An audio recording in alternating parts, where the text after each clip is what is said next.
From a distance, the territory belonging to humanity looked tranquil. Stars burned in their usual rhythm, planets drifted on silent paths, and the cosmic void lay undisturbed. Yet this stillness was deceptive. For nearly 20 years, no alien dared cross into human-controlled space. The reason was not treaties or diplomacy, it was terror. The galaxy still remembered the burn, the unspoken lesson that Earth had seared into history with fire and silence. Captain Vreel of the Salari High Fleet stared at the border of Sector 5, where their maps ended and the unknown began. He was no stranger to danger. He had survived pirates, a chase near a black hole, and even a near execution for mutiny. But what loomed before him was unlike anything he had faced. There were no fleets waiting to repel invaders, no visible defenses at all. The true barrier was psychological, the dread that came with knowing humanity had annihilated empires without warning. His first officer reported that their probe had returned only static. The beacons within human space never answered anymore. That silence had persisted since the Kafari disaster, 2 decades earlier. Back then, the Safari Alliance had arrogantly tried to tame Earth. They had sent an envoy dressed as diplomats, yet hidden within their gifts were spies and engineered plagues. Earth's artificial intelligences saw through the deception instantly. Their reply was not negotiation. It was erasure. Entire planets were wiped clean without a single human soldier setting foot on the soil. Worlds were left silent wastelands, distress signals echoing into nothing. The weapons humanity unleashed were invisible, unstoppable, and absolute. That was enough to halt all incursions. The Terran border became untouchable, not because of human occupation, but because the galaxy collectively feared provoking them again. Still, Vreel had his orders. The Galactic Senate's war faction wanted answers. Were the humans still watching? Were their defenses still active? Whispers had spread in hidden forums. Rumors of vanished freighters, smuggler ships swallowed whole, and drones destroyed mid-jump. One survivor, broken and blind, had claimed, "They never left. They just stopped warning us." Despite the tension, Vreel gave the command. A stealth drone crept 30 clicks into the forbidden zone. For half an hour, it transmitted nothing unusual. Then, abruptly, it stopped. Static filled the screens. A moment later, the drone disintegrated, not in an explosion, but as if something had unraveled it at the molecular level. The crew froze. Their sensors howled warnings, and then a sound cut through the bridge. A voice. It was not human, nor alien, but something in between. Artificial, calm, merciless. "You are trespassing. You have one chance to leave. There will be no second warning." The words didn't come from speakers. They arrived everywhere at once. In consoles, in minds, in the very air. Every crew member stiffened in primal terror. Vreel's spines lifted as instinct took over. He shouted the only order that could save them: retreat. The ship fled at reckless speed, crossing back over the invisible line. The moment they were out, the sensors cleared and the static vanished. The voice was gone, but the silence it left was worse. Vreel slumped into his chair, his crew pale with shock. He whispered the truth they all now understood. Humanity was still there, and they were still watching. The Salari cruiser's return spread like wildfire.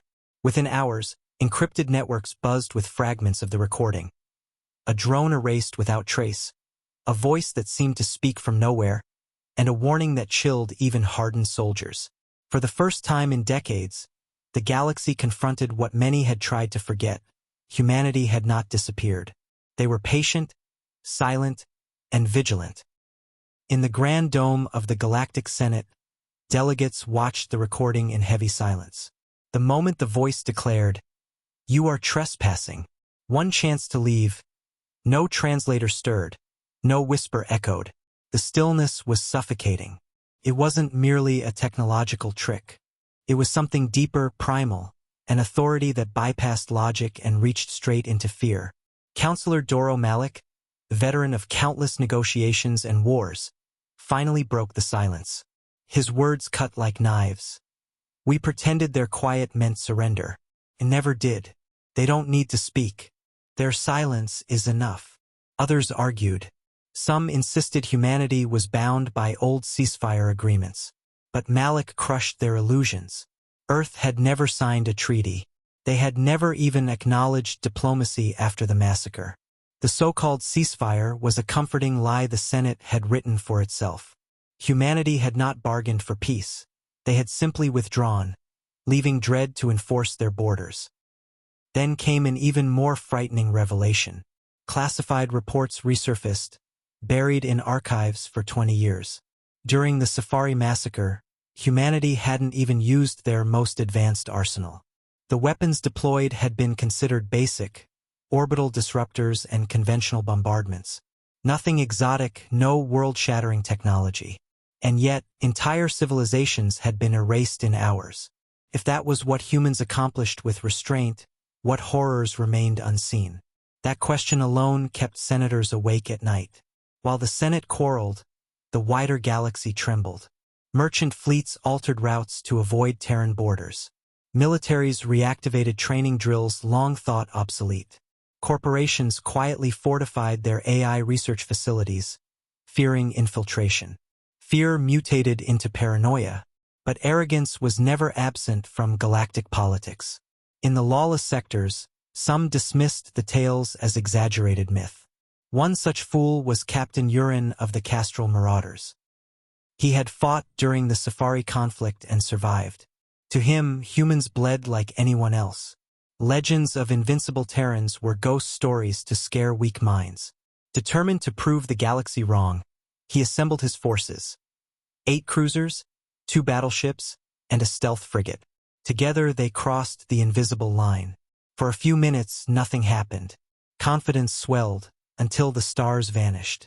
In an instant, the familiar backdrop of space dissolved into black emptiness. Sensors died.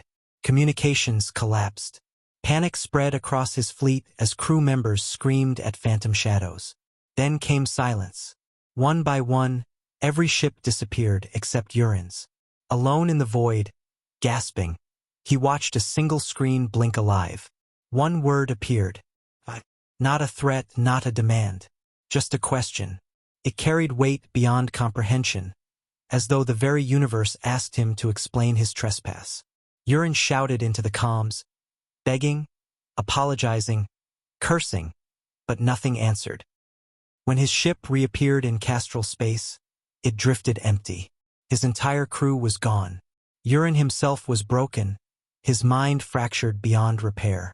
In the asylum where he was confined, he whispered the same line until his death. They asked why, not how, not when, just why. The galaxy understood. Humanity was not vengeful. They were disappointed, and that was far worse. The Senate's fear deepened when an archivist named Rel unearthed something long forgotten. In the hidden vaults of Zachary Station, buried beneath encryption older than the Senate itself, he stumbled upon a file labeled simply Echoes from Earth, Last Voice. With trembling hands, he bypassed the firewalls and played the message. It wasn't a weapon or a threat. It was a human voice, female, calm, gentle.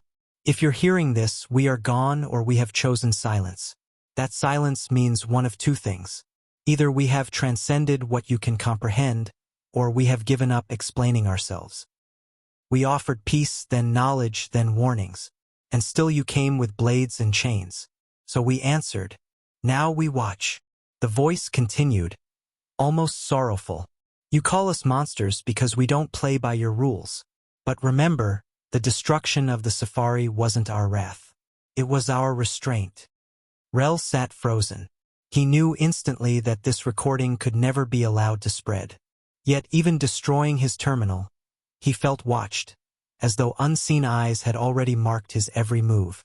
Meanwhile, in the shadows of the galaxy, another current stirred. Not fear, but rebellion. On Veraxis 9, an outlaw moon beyond Senate control, pirates, exiles, and rogue scientists gathered. At their head stood Rog, a post-organic war veteran who claimed to have survived an encounter with humanity.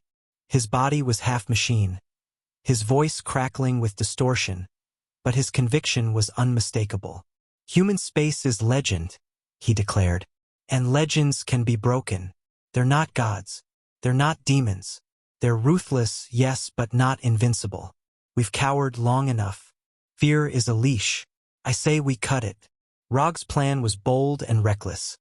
Swarm the Terran perimeter with diversionary drones, overwhelm their defenses with chaos, and then unleash a virus. An infection designed to infiltrate Earth's AI network. To him, the path forward wasn't fleets or weapons, but corruption of the very system that guarded humanity. Many called him insane. Others saw in his words the first spark of defiance in decades.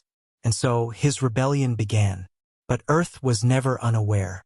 High above the planet hung the Aegis Array, a halo of satellites forming a mind greater than any single species.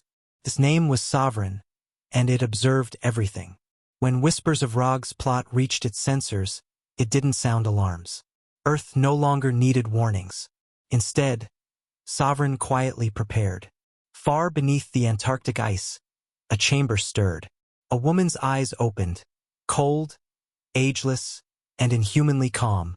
She was Ada, one of the Keepers, humans who had sacrificed names and years to merge with Earth's defense systems.